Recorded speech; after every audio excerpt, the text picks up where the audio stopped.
wonderful people. My name is Lady Echo, and this is the Celebrity Close-Up Show on Kachi TV. Today's episode promises to be fun and exciting, so sit back, relax, as we reveal our guest for today to you after this little commercial break. Welcome back, y'all. Let's get straight into business. Now we're going to reveal to you a very gorgeous superstar. So please, can you introduce yourself to us, your name? There should be like drum rolls. There should like insert like drum rolls.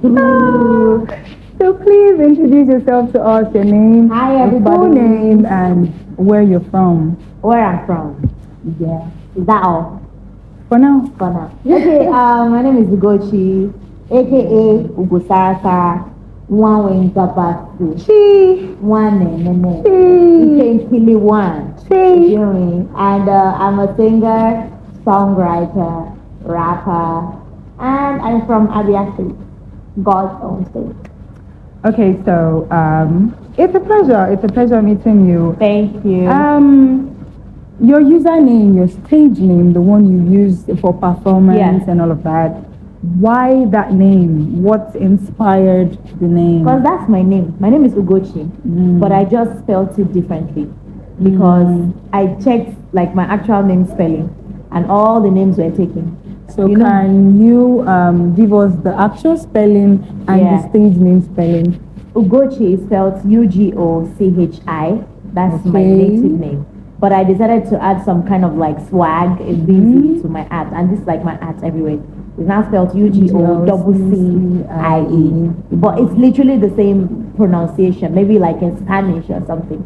Because I didn't find Ugoccie with an H on the internet. It was all taken. So you just had to. I had to come up with something very fast, Okay, we all have a life before something. In your case, you're a celebrity, you're well known, and you're a public figure. Before that time, how was life before that time? Life before getting followers. I'm becoming, popular somehow. I used to be a radio girl. I was an OAP. I did radio for over 3 years. Beautiful. Yes, I did radio when I was serving in the north, and then eventually moved down to Anambra State, where I did radio for like 2 years. So before I got like the one cover that is radio everything before the limelight is radio. Like radio was actually like the first thing I knew after getting out of school. I'm a microbiology student. I graduated with a BSc microbiology. So graduating, as a microbiologist, most of the times it's not like you come out and then there's a job as a microbiologist waiting for you. And I'd always known that deep inside me I wanted to sing so bad. But you know how it is. If you don't have like enough resources, it's very difficult for you to break into the music space as an artist. So I'm like, you know what? Let me be doing radio. And when you can see what I'm doing this radio, that wasn't the case. For me, radio was like trying to use one stone, to kill two birds. So I'm like, if I'm doing radio, I'll be singing and then be playing my song by myself. Yeah, so I used to sing that's genius. That's really so radio, I wanted to be very close to the media. So I felt like if I can't get to music, I'm close to radio and I'm close to music at the same time. Yeah. So practically this type of question has a part A and a part B. Okay. Now the part B is after the limelight. Yeah. After everything is now rosy, and people want to take pictures almost everywhere you go, unless you hide and pretend like you're not Ugoccie, So how's that? Like, how does it feel? The change. How are you able to undo the change? Well, maybe because I do not see myself in some kind of like way. I still like to like live my life as normal as it comes, and I feel like every single person who meets you on the road and say they want to vibe with you, they want to take pictures, they're the reason you're there. Yes. Because they're the one who's streaming your music. Yeah. You feel me? So to me there's no big deal. It's not that deep. It's not that serious. You feel me? I'm very grateful to every single person that supports me. The one thing that I know has changed is that most times I'm not able to keep up with all the messages. It's like 1,000 people are trying to message you all at the same time, and then it feels these people feel like they are entitled. No, not entitled. Not entitled. Entitled is not the word. They feel like they own a piece of you. Yes. You feel me? So, and that's how it is in their head. I know that when I used to have like some celebs that I listened to their stuff and all that, I used to, want them to respond to me. Yes. So I completely understand. But the truth is that no matter how less busy you think you are, you cannot respond to every single person. So I think that's the only thing that has changed. There's people getting less of my attention than they used to before. And there are more people wanting your attention. Yes, it never ends. So. Okay. So, do you really like me, your Sophie Jeweler? So, that vibe. Yeah. That vibe went viral. Yeah. How was it? How did you discover? How did you handle it? What happened? How did it go viral? Do You Really Like Me happened in 2021. Okay. And I know that was like sometime in March. I was after my birthday. I know that what happened was I was going for my birthday shoot. When is your birthday? March 6th. I was going for my birthday shoot. Are you March? I was going for my birthday shoot, and then this dude met me and said he liked me. He liked the way I was looking. Because I had done my makeup, I was ready to just go and change my outfit. And I'm like, okay, I'm rushing to do my shoot. Just give me your phone number. We'll vibe on WhatsApp. But I knew that I had seen his face somewhere. Like something about him was familiar. I mean, it's Lagos. Everybody knows everybody. Yeah. So after my shoot, I got back home and he texted me. So I looked at his WhatsApp DP and it clicked. He is my friend's boyfriend. You feel me? So yeah, and then he messaged me and he was like, he messaged me and he was like, I really like you. Like I saw you today and everything about you. And then I texted my friend. I'm like, are you still with this guy? You guys still together? And she said, yes, they're together. Wow. I was. Wow. Like, I messaged him and I said, bro, you say you like me. Are you sure you really like me or you're just trying whining me? And I was like, no, I mean it. Then I had my laptop in front of me and this Rotimi's instrumental was playing. So I just started humming. Vibing it. Do you really like me? Because school busy, and then that's how we have. And then you posted a video of I posted it and it was like, are you subbing me? I said, well, if you think it's yourself, cash it up. Cash it. Okay. So that's how the song happened. Okay. So, as a female, in the music industry, haha, this question, I will like that. If you want to answer it with honesty. Of course. As a female in the industry, the music industry, how have you been able to find your way?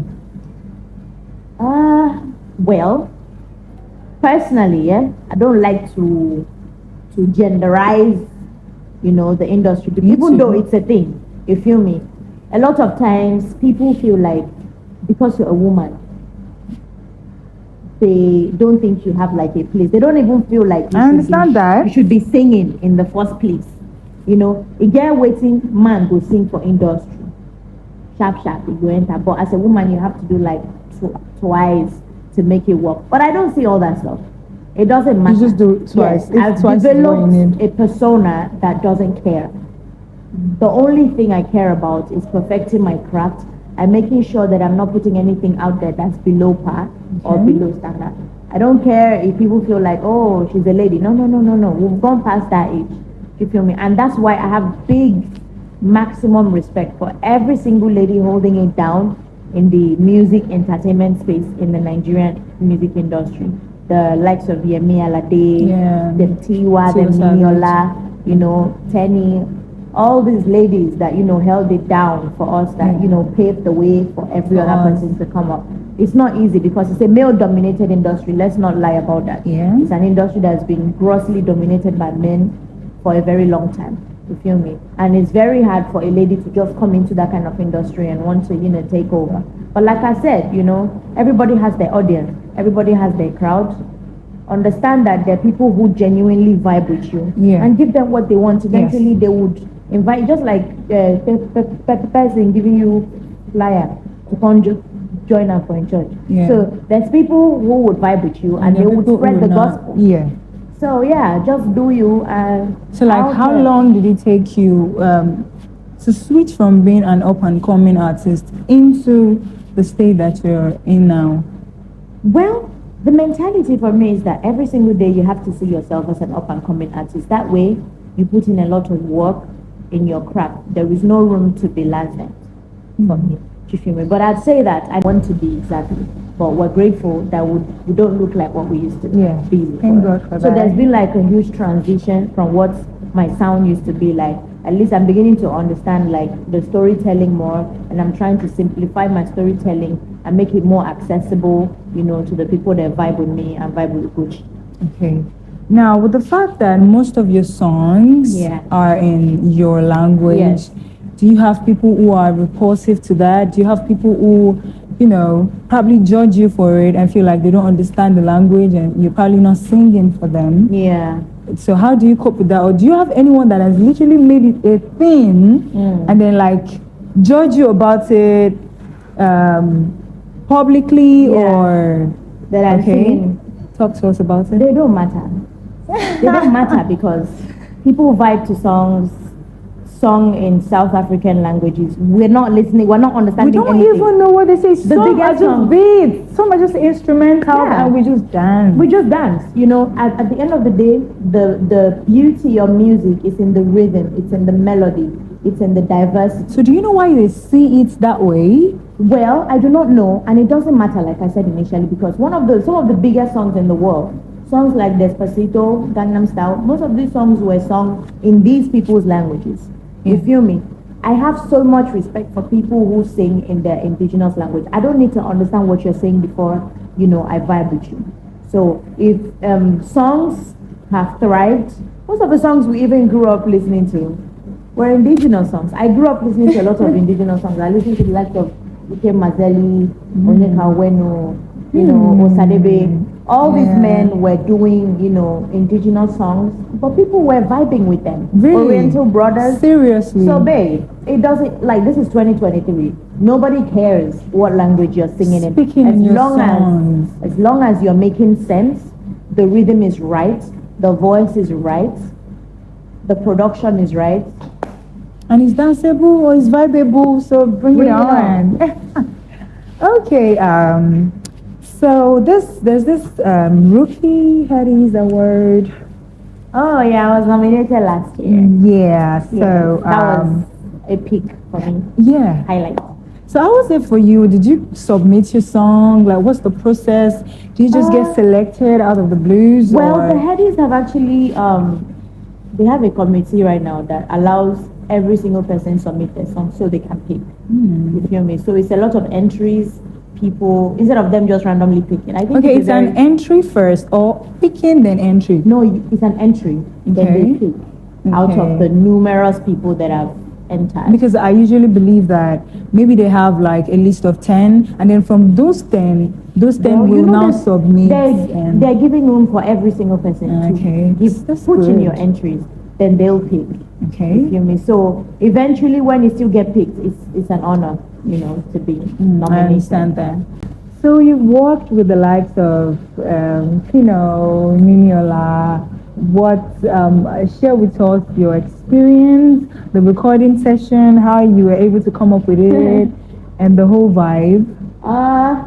With Pino, it was like one of the highlights of my, you know, career as an artist. Pino actually had beckoned on me to come. Someone called me, and the person was with Pino, and the person was like, Ugo, Pino wants to see you. I thought I was in like some kind of dream. Love the fact that you have similarities when it comes to music. Oh yes. I went over to his place. I was still stupefied, dumbfounded. Yeah. I was like, play me your songs. I started playing everything I had. And eventually the one that he vibed with was Breakfast. And I was like, you know what, I'm going to be on this one. It was a seamless recording. He sent in his verse, and boom, you know, the song was ready. It was part of my EP. And then Niniola, I reached out to Niniola because I love, like I told you, I am a sucker for indigenous. There is nobody that champions or makes Yoruba language sound so beautiful. like Niniola Yeah. does in her songs. She is Yeah. amazing. She could say something in Yoruba and it just comes out like, Really nice and sexy. yes. So I just knew that I had to have her in my life as part of my EP as well. And she was so welcoming and homely. You know, I sent in the song and she chose the one that she loved. And we made a club jam, you know. So yes, I mean, it's always going to be a highlight of my life. Having these amazing people offering to be a part of my journey, it means the world to me. So talking about highlights. Yeah. Talking about highlights. Okay. What is your relationship status? Currently, Yeah. now me and God deal. Wow. I thought I was one the with only God. one that had this lovely relationship with God, and it just feels That's really good. for life, man. So if you're with God, does that mean God will not allow you to mingle? That's why I said for now. It's me and Oh, God. God is really in a serious relationship with us. So concerning your project, do you Yeah. have any projects we're supposed to look out for? Yeah. You know, Okay. a project can be one single, it could be a body of work, it could be anything. So yeah, this year I still intend to put out like a single or two singles before the year runs out. I have a Anytime video. soon? Yes. Well, the year is running out. The year's so already that's running out. soon. Exactly. So I have like I'm about to put out the video to one of my songs. So I mean, like I said, with me, there's no hurry in my life. My life is walking at the pace of God. I like that. Poco a poco. I don't rush anything in my life. I just feel like let people take things in. I'm not under any pressure to do anything or be anything. I've decided to live my life pressureless.